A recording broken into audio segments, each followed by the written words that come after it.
2 Samuel chapter 5, verse 1 to 25. Of Israel came to David at Hebron and spoke, saying, Indeed, we are your bone and your flesh. Also, in time past, when Saul was king over us, you were the one who led Israel out and brought them in.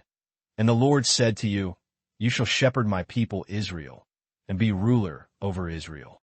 Therefore all the elders of Israel came to the king at Hebron, and King David made a covenant with them at Hebron before the Lord. And they anointed David king over Israel. David was 30 years old when he began to reign, and he reigned 40 years. In Hebron he reigned over Judah 7 years and 6 months.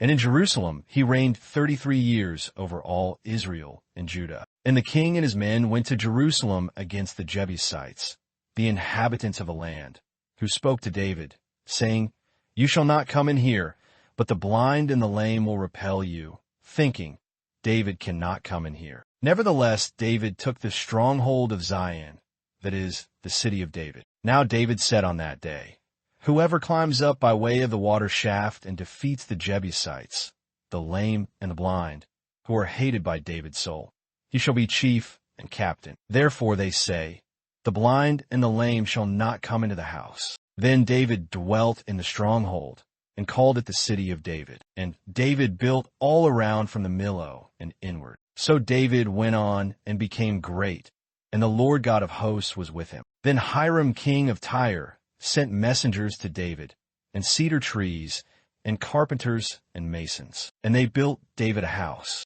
So David knew that the Lord had established him as king over Israel, and that he had exalted his kingdom for the sake of his people Israel. And David took more concubines and wives from Jerusalem, after he had come from Hebron. Also more sons and daughters were born to David. Now these are the names of those who were born to him in Jerusalem: Shammua, Shobab, Nathan, Solomon, Ibhar, Elishua, Nepheg, Japhia, Elishama, Eliada, and Eliphalet. Now when the Philistines heard that they had anointed David king over Israel, all the Philistines went up to search for David. And David heard of it and went down to the stronghold. The Philistines also went and deployed themselves in the valley of Rephaim. So David inquired of the Lord, saying, Shall I go up against the Philistines? Will you deliver them into my hand?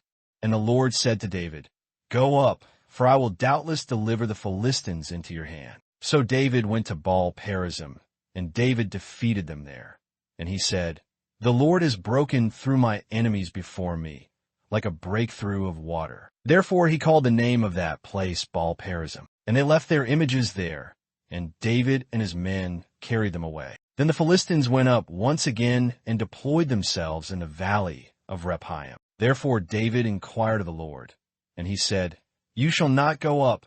Circle around behind them, and come upon them in front of the mulberry trees. And it shall be, when you hear the sound of marching in the tops of the mulberry trees, then you shall advance quickly. For then the Lord will go out before you to strike the camp of the Philistines. And David did so, as the Lord commanded him. And he drove back the Philistines from Geba as far as Gezer.